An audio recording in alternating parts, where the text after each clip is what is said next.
जय हिंद फ्रेंड्स। देखिए, आज के इस वीडियो में हम क्लासिकल डांस का जो पार्ट 2 है उसको देखने वाले हैं। फर्स्ट पार्ट में मैंने आपको नृत्य क्या होता है, शास्त्रीय नृत्य के बारे में आपको बताया था, किस राज्य में कौन सा शास्त्रीय नृत्य होता है। इसके साथ ही लस के बारे में बताया, नृत्य एवं नृत्य में क्या अंतर होता है। साथ ही जो नंदिकेश्वर का अभिनय दर्पण है उसके बारे में बताया। जो भरत मुनि का नाट्य शास्त्र है, शास्त्रीय नृत्य के प्रमुख स्रोत कौन कौन से हैं, बहुत डिटेल में आपको मैंने फर्स्ट वीडियो में करवाया था। आज हम उससे आगे देखने वाले हैं। देखिए, कथक के बारे में चर्चा करते हैं आज। कथक, देखिए जो कथक है ये उत्तर भारत का एक शास्त्रीय नृत्य है। कथक कहाँ किया जाता है? सबसे पहले आपको यही याद रखना है कि कथक जो है ये उत्तर भारत में किया जाता है। कहाँ पर? उत्तर भारत का। आपको जब डेट्स दिए जाएं तो ये आप उत्तर प्रदेश लगा के आना, ठीक है। मुख्य रूप से उत्तर प्रदेश में किया जाता है। अब जो ये कथक शब्द है, ये कथक शब्द दो शब्दों से निकला है भाई, कथा और कथाकार। कथाकार तो होता है कोई भी कहानी, स्टोरी वगैरह, ठीक है। कथाकार कौन होता है? जो उस स्टोरी को सुनाता है, यानी किसी एक कहानी को लेकर के कोई जब कहानीकार, कथाकार उसको सुनाता है तो उसी के अनुसार जो डांस परफॉर्म किया जाता है उसे हम कथक कहते हैं। कथक की जो उत्पत्ति है ये ब्रजभूमि की रासलीला से हुई है। कथक की उत्पत्ति कहाँ से मानी जाती है? ब्रजभूमि की जो रासलीला है वहां से मानी जाती है। इसके बाद हम देखते हैं कथक के बारे में। जो कथक शास्त्रीय नृत्य है इसको जो अवध के नवाब थे वाजिद अली शाह, अवध के जो अंतिम नवाब कौन थे? वाजिद अली शाह, उनका संरक्षण प्राप्त हुआ और ये प्रमुख कला के रूप में उभरा था उस समय। अवध जो क्षेत्र है ये बेसिकली लखनऊ के आसपास का क्षेत्र होता था। लखनऊ आता था इसमें और इसके आसपास का जो क्षेत्र होता था उसको हम अवध बोलते थे। कथक से आपको एक वर्ड ये याद रखना है कि कथक जो है हिंदू मुस्लिम की जो मिश्रित संस्कृति है के रूप में इसका विकास हुआ है। कथक का विकास किस रूप में हुआ है? हिंदू मुस्लिम की जो मिश्रित संस्कृतियों के रूप में विकसित हुआ है कथक। अब आपसे ये पूछा जाता है कि जो कथक जी की जो थीम होती है वो क्या होती है? कथक की जो थीम राधा कृष्ण के जीवन से संबंधित होती है। कथक की थीम क्या होती है? राधा कृष्ण के जीवन से संबंधित। कथक का जो प्रदर्शन किया जाता है ये हिंदुस्तानी संगीत पर किया जाता है। हिंदुस्तानी संगीत का यहाँ पर क्या मीन्स हो गया? यानी हिंदुस्तानी संगीत यानी तबला है, सितार है, संतूर है, इन सब पर इसका प्रदर्शन किया जाता है। तो कथक का प्रदर्शन किस पर किया जाता है? हिंदुस्तानी संगीत पर। कथक हिंदू मुस्लिम संस्कृति के रूप में विकसित हुआ है। इसकी जो थीम होती है वो राधा कृष्ण से संबंधित होती है, उनके जीवन से संबंधित होती है। इसको अंतिम नवाब जो अवध के थे वाजिद अली शाह, उनका उनका संरक्षण मिला था। पहले ये क्या होता था, मंदिरों आदि में किया जाता था, तो ये धार्मिक रूप से विकास हुआ था। बाद में जब मुगल सम्राट आए तो इन लोगों ने इसको दरबारी नृत्य के रूप में बना दिया था। दरबारी नृत्य में दरबार में किया जाने लगा बाद में ये। कथक की बहुत सारी शैलियां आपको देखने को मिलती हैं, भिन्न भिन्न शैलियां हैं कथक की। लखनऊ घराना नवाब वाजिद अली शाह है जो उनका संरक्षण मिला था। लखनऊ घराने से कथक को किसका संरक्षण मिला था? वाजिद अली शाह का। यहाँ पे खान लिखा है, नवाब वाजिद अली खान, लेकिन आप ऐसे भी याद रख सकते हो नवाब वाजिद अली शाह या खान। जयपुर, जयपुर घराने में भानु जी द्वारा इसको संरक्षण प्राप्त हुआ था। जयपुर घराने में भानु जी द्वारा। रायगढ़ में राजा चक्रधर सिंह के द्वारा। रायगढ़ में किसके द्वारा? राजा चक्रधर सिंह के द्वारा। बनारस में जानकी प्रसाद जी के द्वारा। बनारस घराने में किसका संरक्षण मिला था? जानकी प्रसाद का। तो ये आपको याद होने चाहिए। यानी जो कथक की बहुत सारी शैलियां विकसित हुई, लेकिन आपको केवल इतनी याद रखनी है ये घराने और उसमें किसका संरक्षण प्राप्त हुआ था इनको। तो लखनऊ से वाजिद अली शाह, जयपुर से भानु जी द्वारा, रायगढ़ से राजा चक्रधर सिंह और बनारस से जानकी प्रसाद। बनारस से कौन है? जानकी प्रसाद। बनारस घराने से जानकी प्रसाद, रायगढ़ से चक्रधर सिंह, जयपुर से भानु जी और लखनऊ से नवाब वाजिद अली शाह या नवाब वाजिद अली खान। प्रयुक्त उपकरण, देखिए ये हिंदुस्तानी संगीत पर किया जाता है तो आपको प्रमुख उपकरण के रूप में याद रखना है तबला है। मजीरा के साथ या तो सारंगी बजता है या हारमोनियम बजता है। ये मुख्य रूप से इन्हीं पर किया जाता है, तबला, मजीरा के साथ सारंगी या हारमोनियम। नेक्स्ट देखिए, जो वर्तमान में आपको जो कथक का रूप देखने को मिलता है वो एक लेडी थी लीला सोखी, उनके द्वारा इसको पुनर्जीवित किया गया है 20वीं शताब्दी में। तो यहाँ क्या लिखा है, यानी कथक की जो शास्त्रीय शैली आपको जो आधुनिक रूप से देखने को मिलती है वो 20वीं शताब्दी में एक महिला लीला सोखी द्वारा पुनर्जीवित की गई थी। किसके द्वारा? लीला सोखी के द्वारा। प्रसिद्ध कथक नर्तक, यानी जो कथक करने वाले प्रसिद्ध नर्तक हैं वो आपको याद रखने हैं इस तरीके से। आप इसको देख के डरना नहीं, आपको एक एक याद करवा देंगे क्लास में ही, टेंशन मत लेना, ठीक है। देखिए सबसे पहले आपको महाराज से याद रखने हैं 3 महाराज, शंभू महाराज, बिरजू महाराज एंड लच्छू महाराज। शंभू महाराज, बिरजू महाराज, लच्छू महाराज, 3 तो महाराज याद रखने हैं आपको, शंभू महाराज, बिरजू महाराज एंड लच्छू महाराज, 3 हो गए, ठीक है। उसके बाद रोहिणी भाटे और शोभना नारायण। शोभना नारायण जो है ये मोस्ट इंपॉर्टेंट है, याद रखना। रोहिणी भाटे एंड शोभना नारायण, दो दो करके अब याद करना आपको। रोहिणी भाटे और शोभना नारायण, इस तरीके से अभी तक आपने 5 याद कर लिए, शंभू महाराज, बिरजू महाराज, लच्छू महाराज, रोहिणी भाटे एंड शोभना नारायण। नेक्स्ट आपको याद रखना है राजेंद्र गंगवानी, राजेंद्र गंगवानी और कालका प्रसाद। राजेंद्र गंगवानी और कालका प्रसाद, इनको एक साथ याद रखना, राजेंद्र गंगवानी, कालका प्रसाद। उसके बाद याद रखना है आपको कुमारी कमला, रोशन कुमारी। कुमारी से कुमारी कमला है, रोशन कुमारी है, मंजूश्री है, कुमुदनी लाखिया है, मंजूश्री कुमुदनी लाखिया है। नेक्स्ट आपको याद रखना है इसमें विद्या गौरी अधिकर, पंडित सुंदर प्रसाद, सितारा देवी और सरस्वती सेन, इनको एक साथ याद रखना, सितारा देवी को और सरस्वती सेन को। सितारा देवी, सरस्वती सेन। उमा जो शर्मा है इनको पद्मश्री से सम्मानित किया गया था, इनको याद रखना है, इनको पद्मश्री भी मिला था, उमा शर्मा का नाम है आपको याद रखना है, ठीक है। शोभना नारायण का याद रखना है, बाकी आपको सारे याद करने हैं, 2-3 बार इसको पढ़ना है। नेक्स्ट नेक्स्ट जो आपका शास्त्रीय नृत्य है वो है उड़ीसी। उड़ीसी कहाँ पर किया जाता है भाई, तो उड़ीसी उड़ीसा का है, उड़ीसा का एक शास्त्रीय नृत्य है। उड़ीसी कहाँ का है, उड़ीसा का एक शास्त्रीय नृत्य है, ठीक है। यानी जो उड़ीसी था ये प्रारंभ में ये मंदिरों में किया जाता था, तो इसकी उत्पत्ति जो है वो मंदिरों से ही मानी जाती है। कहाँ से मानी जाती है, मंदिरों से। जो उड़ीसी के जो प्रारंभिक साक्ष्य हैं, वर्तमान में जो आपको उड़ीसी का एक उदाहरण प्रस्तुत करते हैं, वो उड़ीसा में जो स्थित हैं उदयगिरी और खंडगिरी की गुफाएं, वो इसके प्राचीनतम साक्ष्यों में से एक हैं जो उड़ीसी नृत्य को प्रदर्शित करती हैं। तो उदयगिरी और खंडगिरी की गुफाएं किस शास्त्रीय नृत्य से संबंधित हैं, तो उड़ीसी से संबंधित हैं। वैसे भी आपको याद रखना है उदयगिरी और खंडगिरी गुफाएं कहाँ पर हैं, तो ये सर हैं उड़ीसा में। तो इस तरीके से आप उड़ीसा, उड़ीसी इस तरीके से भी आप याद रख सकते हो। नाट्यशास्त्र, नाट्यशास्त्र किसकी रचना थी, तो नाट्यशास्त्र है भरत मुनि। नाट्यशास्त्र आपने किसकी देखी थी, भरत मुनि। तो नाट्यशास्त्र की जो भरत मुनि है उसमें जो ओरडा नृत्य है, ओद्रा कहीं कहीं लिखा है, कहीं ओड्रा लिखा है, तो जो ओड्रा नृत्य है उससे उड़ीसी का नाम लिया गया है, ओरडा नृत्य से। इसको जैन राजा खारवेल का संरक्षण प्राप्त हुआ था। उड़ीसी नृत्य को किसका, जैन राजा जो खारवेल थे, कलिंग का राजा था खारवेल, उसका संरक्षण प्राप्त हुआ था उड़ीसी को। साथ ही आपको एक नाम याद रखना है इंद्रानी रहमान का। चार्ल्स फेबरी और इंद्रानी रहमान के प्रयासों से इसको अंतरराष्ट्रीय स्तर पर प्रशंसा मिली थी। तो चार्ल्स फेबरी आप याद रखो या ना रखो, लेकिन आपको इंद्रानी रहमान मोस्ट इम्पोर्टेंट है। इनके प्रयास से जो उड़ीसी है इसको अंतरराष्ट्रीय स्तर पर ख्याति प्राप्त हुई थी।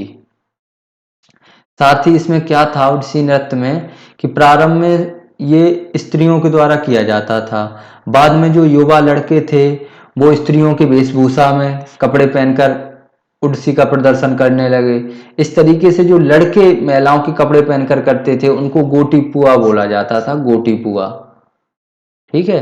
तो जो गोटी पुआ है ये किससे संबंधित है, तो उड़ीसी शास्त्रीय नृत्य से संबंधित है। तो इस तरीके से आपको जो शब्द है उसका मीनिंग अच्छे से पता होना चाहिए। नेक्स्ट आपको याद रखना है कि जो उड़ीसी नृत्य है ये हमारे शरीर के जो 5 तत्व हैं उनमें से जल का प्रतीक है, पानी तत्व का प्रतीक है। किसका प्रतीक है, जल तत्व का। जो 5 तत्व आपको बताए थे फर्स्ट वीडियो में, उसमें से जो जल तत्व का प्रतीक है उड़ीसी। और जो आपने भारतनाट्यम पढ़ा था, भरतनाट्यम, उसमें आपने अग्नि तत्व का प्रतीक था। भरतनाट्यम किसका प्रतीक था, अग्नि तत्व का प्रतीक था। उड़ीसी नृत्य हिंदुस्तानी शास्त्रीय संगीत के साथ किया जाता है, ये भी आपको याद रखना है। पिछला भी आपको कथक जो था वो भी हिंदुस्तानी शास्त्रीय नृत्य संगीत पर किया जाता है और उड़ीसी भी किया जाता है। नेक्स्ट जो उड़ीसी नृत्य है इसमें जो प्रयुक्त उपकरण हैं वो कौन कौन से हैं, तो मर्दला है, हारमोनियम है, बांसुरी, सितार, वायलिन और सिंबल। तो ये हिंदुस्तानी शास्त्रीय नृत्य के ही हैं, हारमोनियम, बांसुरी, सितार, वायलिन। देखिए मर्दला होती है, ये ढोलक के जैसी होती है मर्दला। सिंबल ये तबले के जैसा होता है, ठीक है। इस तरीके से आप आसानी से इसको याद कर सकते हो। जो उड़सी नर्तक हैं, देखिए ये थ्योरी वीडियो है, इसमें मैंने कुछ बहुत ज़्यादा जो इम्पोर्टेंट था सारा कुछ लिया है सभी एग्जाम्स को ध्यान में रखकर। देखिए जो CGL मेंस देंगे उनके लिए वो मोस्ट इम्पोर्टेंट है, PCS देंगे, बाकी जो GD, CPO वगैरह, रेलवे है, CDS है, इन सारे में तो फंसेंगे क्वेश्चन अच्छे से। जो बड़े से बड़े एग्जाम है उनमें भी इसी वीडियो से आपको क्वेश्चन देखने को मिलेंगे। आप प्रीवियस ईयर क्वेश्चन लगा के देख सकते हो, आपको पता चल जाएगा। बाकी जो उड़सी नर्तक हैं वो कौन कौन से हैं वो आपको याद रखना है। केलुचरण महापात्रा याद रखना सबसे पहले, केलुचरण महापात्रा, प्रियंवदा हेमजादे।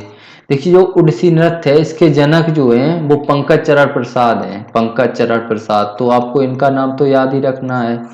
उड़सी के जनक किसको माना जाता है? पंकज चरण प्रसाद को। तो इनका नाम तो आपको इस तरीके से याद रखना है। बाकी केलुचरण महापात्रा उड़सी से संबंधित हैं। प्रियंवदा हेमजादी ये भी उड़सी से संबंधित हैं। प्रियंवदा हेमजादी किससे संबंधित हैं? उड़सी से संबंधित हैं। आपको बीच बीच से मैं सारे याद करवा दूंगा। ये केलुचरण महापात्रा डबल बार लिख गया। बाकी जो रमाली इब्राहिम है ये भी उड़सी से संबंधित हैं। सोनल मानसिंह आपने भारतनाट्यम में भी देखा था, यहाँ पर भी है। सोनल मानसिंह उड़सी से भी संबंधित हैं, भारतनाट्यम से भी। इलियाना सिटारिस्टी, ये अभी क्वेश्चन पूछा गया था, इलियाना सिटारिस्टी किससे संबंधित हैं? तो ये उड़सी से संबंधित हैं। दो आपको इस तरीके से याद रखना है, मायाधर और गंगाधर। मायाधर और गंगाधर किससे संबंधित हैं? उड़सी से संबंधित हैं। देखिए जो छूट गए वो सारे करवाने वाले हैं।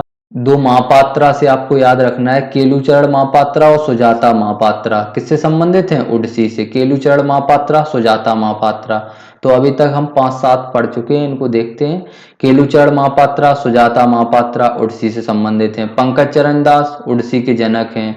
प्रियंवदा हेमजादी उड़सी से संबंधित हैं। सोनल मानसिंह उड़सी से, भारतनाट्यम से। इलियाना सिटारिस्टी उड़सी से संबंधित हैं। बाकी गंगाधर, मायाधर ये भी उड़सी से संबंधित हैं। गीता मालिक उड़सी से संबंधित हैं। गीता मालिक किससे संबंधित हैं? उड़सी से। नेक्स्ट आपको 3-4 नाम और बच्चे हैं, उनको याद करना है। दुर्गा चरण रणवीर, देखिए पंकज चरण दास और दुर्गा चरण रणवीर, इस तरीके से भी याद कर लो आप। इनका नाम इतना इम्पोर्टेंट नहीं है, बाकी पंकज चरण दास जो हैं ये मोस्ट इम्पोर्टेंट हैं। नेक्स्ट आपको याद रखना है माधवी मुगदिल को। माधवी मुगदिल किससे संबंधित हैं? उड़सी से संबंधित हैं। कुमकुम मोहंती, मीनाती मिश्रा एंड कुमकुम मोहंती, ये राइमिंग में याद रखना। मीनाती मिश्रा, कुमकुम मोहंती उड़सी से संबंधित हैं। मीनाती मिश्रा और कुमकुम मोहंती किससे संबंधित हैं? उड़सी से संबंधित हैं। देखिए बताने के लिए मैं आपको 4-5 नाम भी बता सकता हूँ, फिर उससे आपके क्वेश्चन बनेंगे नहीं। आजकल जो क्वेश्चन पूछे जाते हैं वो ठीक ठाक पूछ रहे जा रहे। आप जो एग्जाम है प्रीवियस ईयर क्वेश्चन है उनको देख सकते हो। बाकी आपको यूट्यूब पर बहुत सारे वीडियो मिल जाएंगे, इनमें 2-3 नाम बताए गए हैं। आपके जो क्वेश्चन फंसेंगे यानी ना उससे इससे, लेकिन आप एक बार मेहनत से याद कर लो, इसके बाद आपको कहीं नहीं पढ़ना, केवल आपको प्रीवियस ईयर क्वेश्चन लगाने हैं। अगर आपने नोट्स बनाए हैं तो उसमें आपको 1-2 नाम अदर कहीं एक्स्ट्रा मिल जाए प्रीवियस ईयर में तो उसको आपको नोट करना है। नेक्स्ट आपके 2 नाम और बचे हैं, ओपाली ओपराजिता एंड संगीता दास, ये भी उड़सी से संबंधित हैं। इस तरीके से आप उड़सी याद कर सकते हो अच्छे से। नेक्स्ट देखते हैं मोहिनीअट्टम। देखिए मोहिनीअट्टम है, ये दक्षिण भारत का राज्य है केरला, उसका एक प्रमुख शास्त्रीय नृत्य है। सबसे पहला क्वेश्चन तो यही याद रखना है, मोहिनीअट्टम केरल से संबंधित है। मोहिनीअट्टम किससे संबंधित है? केरल से। तो मोहिनीअट्टम जो शब्द है ये मोहिनी और अट्टम, अट्टम का अर्थ होता है नृत्य, अट्टम का अर्थ क्या होता है? नृत्य। और मोहिनी ये जो भगवान विष्णु ने जो मोहिनी का अवतार लिया था उसी से संबंधित है। तो जो भगवान विष्णु ने जो मोहिनी का अवतार लिया था उस समय जो नृत्य किया था उसी को मोहिनीअट्टम बोला गया। ठीक है, विष्णु के स्त्री नृत्य की कहानी का वर्णन भी इसमें किया जाता है। इसका जो एक प्रमुख विशेषता है वो आपको ये याद रखनी है कि महिलाओं द्वारा एकल नृत्य प्रदर्शन किया जाता है। अनिवार्य रूप से इसका प्रदर्शन एकल ही किया जाता है हमेशा, और ये महिलाओं द्वारा किया जाता है। और मोहिनीअट्टम में आपको लस पहलू जो आपको मैंने लस के बारे में बताया था वो प्रमुख माना जाता है।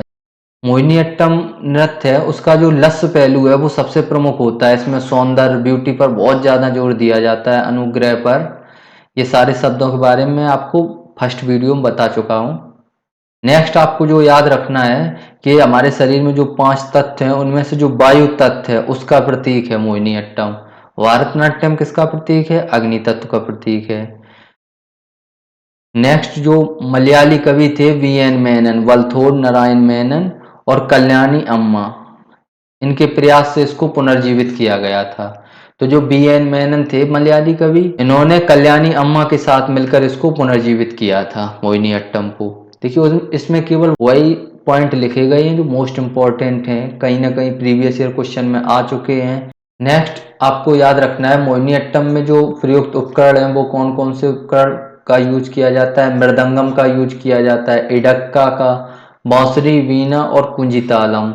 ये सारे केरल से संबंधित वर्ड हैं। आपको याद ना हो तो आप गूगल पे सर्च करके इनकी इमेज वगैरह देख सकते हो। बांसुरी तो पता ही है, वीणा भी पता है, मृदंगम ये भी ढोलक के समान होता है, देख लेना आप।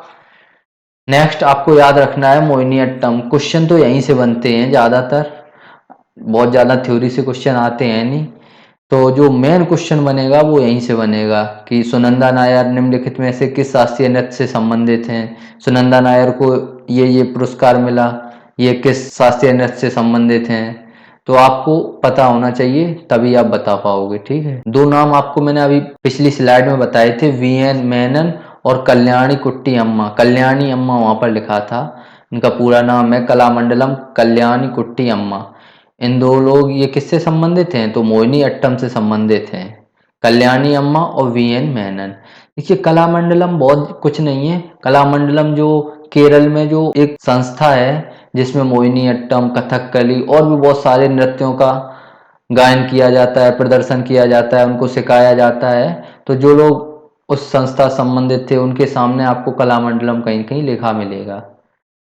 बाकी जो मोहिनीअट्टम में आपको याद रखना है, कनक रेले का नाम याद रखना है मोस्ट इम्पोर्टेंट में, और सुनंदा नायर का। देखिए सुनंदा नायर, कनक रेले, ये दो नाम बहुत इम्पोर्टेंट हैं। बाकी ये दो नाम तो आपको याद होंगे, कल्याणी अम्मा और वी.एन. मेनन। 4 हो चुके। उसके बाद आपको याद रखना है ये कलामंडलम हेमावती है, कलामंडलम हेमावती और कलामंडलम क्षेमावती। इनका पूरा नाम है कलामंडलम क्षेमावती पवित्रन। तो हेमावती और क्षेमावती इस तरीके से याद रखना, किससे संबंधित है? मोहिनीअट्टम से, हेमावती और क्षेमावती। नेक्स्ट आपको याद रखना है नीना प्रसाद गोपका वर्मा, नीना प्रसाद मोहिनीअट्टम से संबंधित हैं। जयाप्रभा मेनन मोहिनीअट्टम से संबंधित हैं। इस तरीके से आप याद रख सकते हो। कल्याणी अम्मा, वी.एन. मेनन, सुनंदा नायर, के बाद कनक रेले, नीना प्रसाद गोपका वर्मा, कलामंडलम हेमावती क्षेमावती, जयप्रभा मेनन। इस तरीके से आप कंप्लीट याद रख सकते हो। ये किससे संबंधित हैं? मोहिनीअट्टम से। नेक्स्ट हम देखते हैं कथकली के बारे में। ये जो सारे के सारे जो क्लासिकल डांस हैं इनको बहुत डिटेल में लिया है। आपको इससे बाहर क्वेश्चन बहुत कम चांस है मिलने के, 80 to 90% यहीं से क्वेश्चन मिल जाएगा।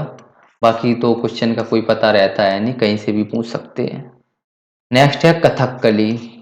ये भी केरला का एक शास्त्रीय नृत्य है। कथकली किस राज्य से संबंधित है? तो केरला से संबंधित है। देखिए केरला में बहुत सारे नृत्य होते थे, जिनमें से कुछ नृत्य जो थे वो कथकली का स्रोत बन गए। जैसे कि रामनट्टम होता था, वहां पर कृष्णट्टम होता था। रामनट्टम में राम की कहानियां, कृष्णट्टम में कृष्ण की कहानियां होती थी, कुडियाट्टम होता था। इस तरीके से जो अलग अलग नृत्य के जो रूप थे, इन सारों का जो मिश्रित रूप मिला वो हमें कथकली के रूप में मिला है।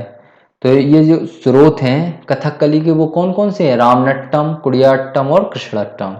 इस तरीके से आप याद रख सकते हो। नेक्स्ट आपको याद रखना है कि जो मलयाली कवि वी.एन. मेनन है, आपने इनको मोहिनीअट्टम में भी देखा था कि कल्याणी अम्मा के साथ मिलकर के इन्होंने मोहिनीअट्टम को पुनर्जीवित किया था। इसी तरीके से जो कथकली को भी वी.एन. मेनन ने 1930 के दशक में पुनर्जीवित किया था। इसने वी.एन. मेनन ने, मोस्ट इम्पोर्टेंट नाम है ये।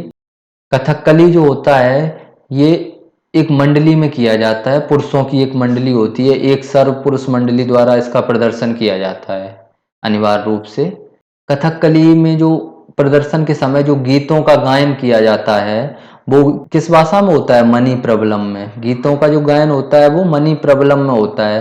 देखिए मणि प्रबलम दो भाषाओं का मिश्रण है बेसिकली, मलयालम का और संस्कृत का। मणि प्रबलम किनका मिश्रण है? मलयालम और संस्कृत का। इसका गायन किसमें किया जाता है? कथकली शास्त्रीय नृत्य में। तो ये भी आपसे क्वेश्चन पूछा जा सकता है। और ये कथकली आकाश तत्व का प्रतीक है। ये जो अलग अलग तत्व मैंने आपको बताए हैं इनसे भी क्वेश्चन पूछे जाते हैं, इनको याद रखना। कथकली किस तत्व का प्रतीक है? आकाश तत्व का प्रतीक है। देखिए कथकली जो होता है इसमें जो श्रृंगार होता है इसका बड़ा महत्व होता है। ये अलग अलग रंगों के होते हैं, हरा रंग, लाल रंग, काला रंग, पीला रंग, ये अलग अलग चीजों के प्रतीक हैं। इसमें लिखा गया है कथकली में एक फेशियल गियर के साथ साथ चेहरे पर का विस्तृत उपयोग किया जाता है। इसमें जो आपको हरा रंग दिख रहा है, हरा रंग किसका प्रतीक है? हरा रंग समृद्धि और शालीनता का प्रतीक है। हरा रंग किसका प्रतीक है? समृद्धि और शालीनता का। लाल रंग प्रभुत्व का प्रतीक माना जाता है। लाल रंग किसका प्रतीक माना जाता है? प्रभुत्व का। काला रंग बुराई का, ईविल का प्रतीक है। काला रंग किसका प्रतीक है? बुराई का। पीला रंग महिलाओं के लिए यूज होता है। पीला रंग नारित्व का प्रतीक है। किसका प्रतीक है? नारित्व का। इस तरीके से आप इनको याद रख सकते हो। ये आपको एक क्वेश्चन में मिल सकता है कि मिलान कीजिए कौन सा रंग किसका प्रतीक है। तो आपको याद रखना है हरा रंग समृद्धि का, लाल रंग प्रभुत्व का, काला रंग बुराई का और पीला रंग नारित्व का प्रतीक है। पीला रंग किसका प्रतीक है? नारित्व का। नेक्स्ट देखते हैं कथकली के जो सिद्ध नर्तक हैं वो कौन कौन से हैं, इनको भी आपको याद रखना है। नर्तक मैंने आपको ठीक ठीक 10 से 12 जो इम्पोर्टेंट हैं उन्हीं को लिया है, मोस्ट इम्पोर्टेंट हैं, ये आपको क्वेश्चन देखने को मिलते हैं। देखिए जो आपने वी एन मेनन का नाम सुना था वो देखो कथकली मिल गया। बलथोड़ नारायण मेनन इनका पूरा नाम है। बैजयंकदा कुंचू नायर, बी के नायर। बी के नायर से आप याद रखना, बैजयंकदा कुंचू नायर या बी के नायर। और कोटक्कल शिवरामन, कोटक्कल शिवरामन। बैजयंकदा कुंचू नायर और कोटक्कल शिवरामन, दो नाम तो आपको ऐसे याद रखना है। बाकी कलामंडलम से यहाँ पर आपको याद रखना है, कलामंडलम में गोपीनाथ, कलामंडलम नायर, कलामंडलम पिसारोडी और कलामंडलम राजन। इस तरीके से आपको चार याद रखने हैं नाम, गोपीनाथ, नायर, पिसारोडी और राजन। कलामंडलम गोपीनाथ, कलामंडलम नायर, कलामंडलम पिसारोडी और कलामंडलम राजन। नेक्स्ट आपको याद रखना है के नायर, कीजपदम कुमारन नायर। गुरु कीजपदम कुमारन नायर किससे संबंधित हैं? कथकली से संबंधित हैं। वी एन मेनन कथकली से। मृणालिनी विक्रम साराभाई, मृणालिनी विक्रम साराभाई आपने भारतनाट्यम में भी देखा था, वहां पर भी इनके द्वारा किया जाता था। तो ये कथकली भी करती हैं मृणालिनी साराभाई। इस तरीके से आप सारे नाम याद रखना कथकली के। बैजयंकदा कुंचू नायर, कोटक्कल शिवरामन, कलामंडलम गोपीनाथ, कलामंडलम नायर, कलामंडलम पिसारोडी और कलामंडलम राजन। इस तरीके से चार नाम आपको ये याद रखने हैं। नेक्स्ट आपको याद रखना है K Nair, Keezhpadam Kumaran Nair, V N Menon and Mrinalini Sarabhai. ये भी इंपॉर्टेंट है इनका योगदान। मृणालिनी साराभाई का योगदान आपको भारतनाट्यम में भी देखने को मिलता है और यहाँ पर भी है। नेक्स्ट देखते हैं कुचिपुड़ी। कुचिपुड़ी जो है ये दक्षिण भारत का जो आंध्र प्रदेश है उसका एक शास्त्रीय नृत्य है। कुचिपुड़ी किस राज्य में किया जाता है? आंध्र प्रदेश में। तो कुचिपुड़ी जो नाम है ये कहाँ से लिया गया है, किस तरीके से आया, उसकी कहानी को देखते हैं। यानी कुचिपुड़ी जो होता था प्रारंभ में ये किसके द्वारा किया जाता था? लोगों के एक समूह के द्वारा किया जाता था, उसको हम कुशलवास बोलते थे, कुशलवास। ये जो लोग थे ये कुशलापुरी या कुचेलपुरम गांव से संबंधित थे। इसी से इस गांव के नाम से इसका नाम कुचिपुड़ी पड़ गया था। ये जो कुचेलपुरम गांव है ये आपको आंध्र प्रदेश का जो कृष्णा जिला है वहां पर देखने को मिलता है।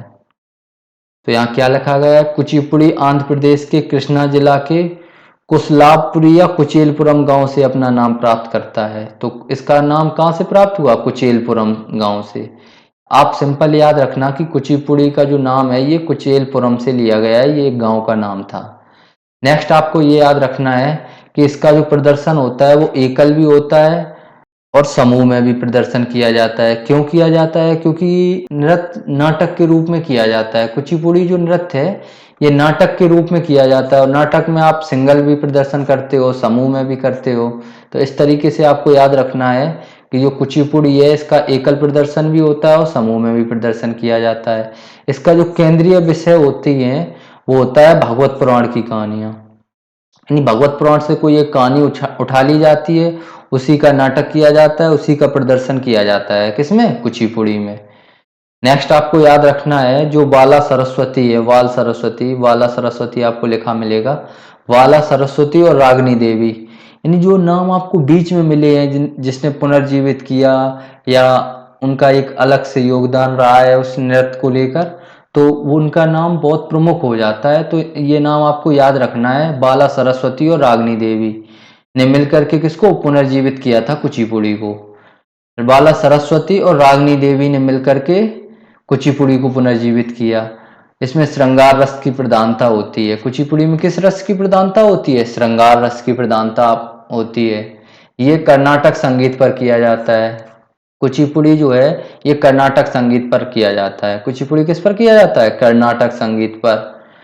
नाट्य तरंगिणी कुचिपुड़ी का एक विद्यालय है, ये भी आपको याद रखना है। नाट्य तरंगिणी, एक बार ये क्वेश्चन पूछा गया था इसलिए लिख दिया ये लाइन मैंने कि नाट्य तरंगिणी निम्नलिखित में से किस शास्त्रीय नृत्य का एक विद्यालय है? तो ये कुचिपुड़ी का है, केरला में है ये।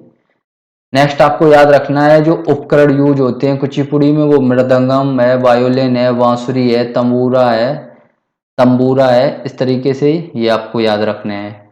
नेक्स्ट कुचिपुड़ी जो नर्तक हैं प्रसिद्ध वो कौन कौन से हैं? इसमें आपको जो प्रमुख याद रखने हैं वो याद रखने हैं शोभा नायडू, वेम्पति चिन्ना सत्यम। वेम्पति चिन्ना सत्यम और शोभा नायडू। देखिए शोभना नारायण आपने देखा था, वो कथक से संबंधित थी और शोभा नायडू किससे संबंधित हैं? कुचिपुड़ी से संबंधित हैं। नेक्स्ट आपको याद रखना है सत्यनारायण शर्मा। सत्यनारायण शर्मा लक्ष्मी गोवर्धन और सत्यनारायण शर्मा किससे संबंधित हैं भाई? कुचिपुड़ी से।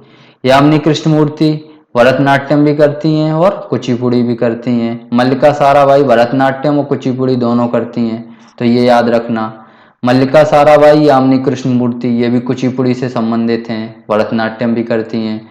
बाकी दो आपको रेड्डी से याद रखना है, पद्मजा रेड्डी और दीपिका रेड्डी। पद्मजा रेड्डी और दीपिका रेड्डी किससे संबंधित हैं? कुचिपुड़ी से संबंधित हैं।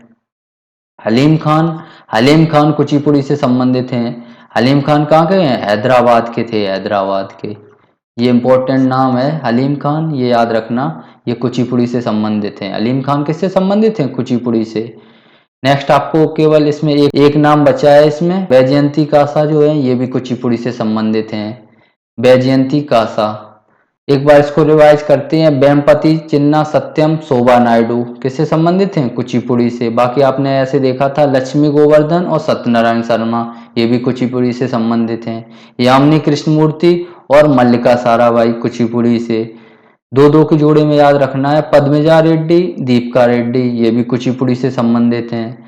नेक्स्ट आपको हलीम खान अलग से बिल्कुल याद रखना है, कुचिपुड़ी से संबंधित हैं। बैजयंती कासा कुचिपुड़ी से। बैजयंती कासा किससे संबंधित हैं? कुचिपुड़ी से। बार बार मेरे साथ बोलते रहें, इससे आपको कंप्लीट याद हो जाएगा। देखिए आज के इस वीडियो में मैंने आपको शास्त्रीय जो बचे हुए शास्त्रीय नृत्य थे उनके बारे में और डिटेल में बताया।